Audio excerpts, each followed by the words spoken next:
ఏం జరుగుతుంది మీ కూటమి ప్రభుత్వంలో? ఆయనకేంటి తెలుసు, లోకేష్ గో నెల్లి అడగండి. ఇంతకంటే అన్యాయం ఎక్కడ జరుగుతుందా?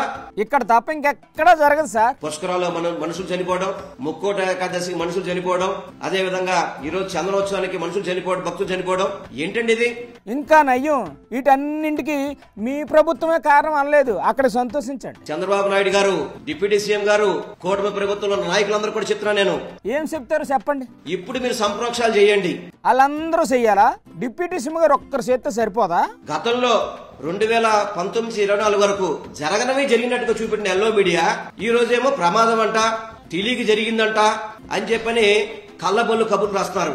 ఎంకి పెళ్లి సుబ్బి చావుకొచ్చినట్టు కూటమి ప్రభుత్వంలో జరిగే దారుణాలను కవర్ చెయ్యలేక ఎల్లో మీడియా కింద మీద పడిపోతుంది సార్ పాపం. ఇవన్నీ దేవుడు గమనిస్తుంటాడు. ఏండి, ఎల్లో మీడియాకు బాబు గోరే దేవుడు.